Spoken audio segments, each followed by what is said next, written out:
Samantala, umaasa ang mga nagtitinda ng lechon sa La Loma, Quezon City na makakabawi sila ngayong Christmas season mula sa epekto ng ilang linggong pagsasara ng kanilang tindahan noong nakaraang buwan dahil sa banta ng African Swine Fever.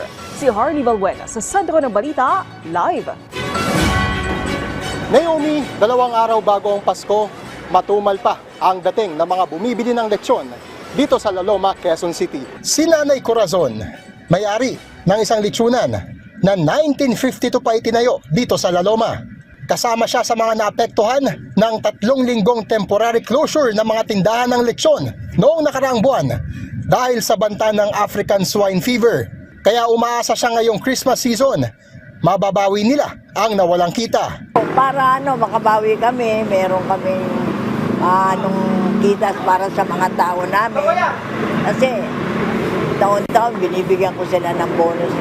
Sa kasalukuyan, naglalaro sa 13,500 pesos hanggang 25,500 pesos ang presyo ng lechon dito sa La Loma, depende sa laki ng bibilhin. Kwento ng mga nagtitinda at ng mga mamimili, malaki ang itinaas ng presyo ng lechon kung ikukumpara noong nakaraang taon. Pero naman nakakabili. Kasi sa dami na kami dito, pero kanya-kanya na lang kung gusto sa amin bumili. Gayunpaman, hindi ito naging balakid sa ilan para bumili ng lechon dahil nakasanayan na nila ito taon-taon para maging mas espesyal ang pagdiriwang ng Pasko, lalo na't dito lamang daw sila nakakapag-reunion kasama ang kanilang pamilya at mga kamag-anak.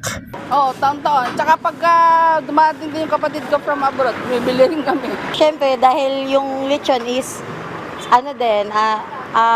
para din sa season na to. So, bibili pa din kahit mahal.